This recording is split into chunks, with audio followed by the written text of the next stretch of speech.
ఎప్పుడైనా మీరు రావచ్చు, మీరు చెప్పొచ్చు. మీరు చేసే విలువైన సూచనల్ని మా ప్రభుత్వం తప్పకుండా పాటిస్తుంది. ఎప్పుడైతే దళితులు, గిరిజనులు ఆర్థికంగా ఎదుగుతారో, మహిళలు ఆర్థికంగా నిలదొక్కుంటారో, ముఖ్యంగా ఆర్థిక వ్యవస్థ మహిళల చేతుల్లో ఉన్నప్పుడే ఆ కుటుంబం బాగుపడుతుంది. ఏ గ్రామంలో అమ్మ చేతిలో పెత్తనం ఉంటుందో ఆ కుటుంబం బాగుపడ్డది మేము కళ్ళతో చూసినాం.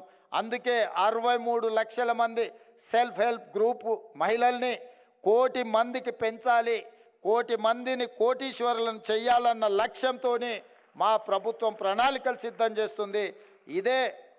ఇదే శిల్పారామం పక్కనే నైట్ బజార్ అని చెప్పి 3 ఎకరాల పైన ఈరోజు ఆ ప్రాంతాన్ని సెల్ఫ్ హెల్ప్ గ్రూప్లకు కేటాయించడం, వాళ్ళు చేసే ఉత్పత్తులను అక్కడ ప్రపంచానికి పరిచయం చేసే విధంగా, మార్కెటింగ్ చేసుకునే విధంగా 3 ఎకరాల స్థలాన్ని మహిళలకు కేటాయించి తొందరలోనే అక్కడ మహిళలు చేసే ఉత్పత్తి, వాళ్ళ వస్తువులన్నిటిని కూడా అక్కడ ప్రదర్శించడానికి, అక్కడ మార్కెటింగ్ చేయడానికి మా ప్రభుత్వం ముందుకు వచ్చింది.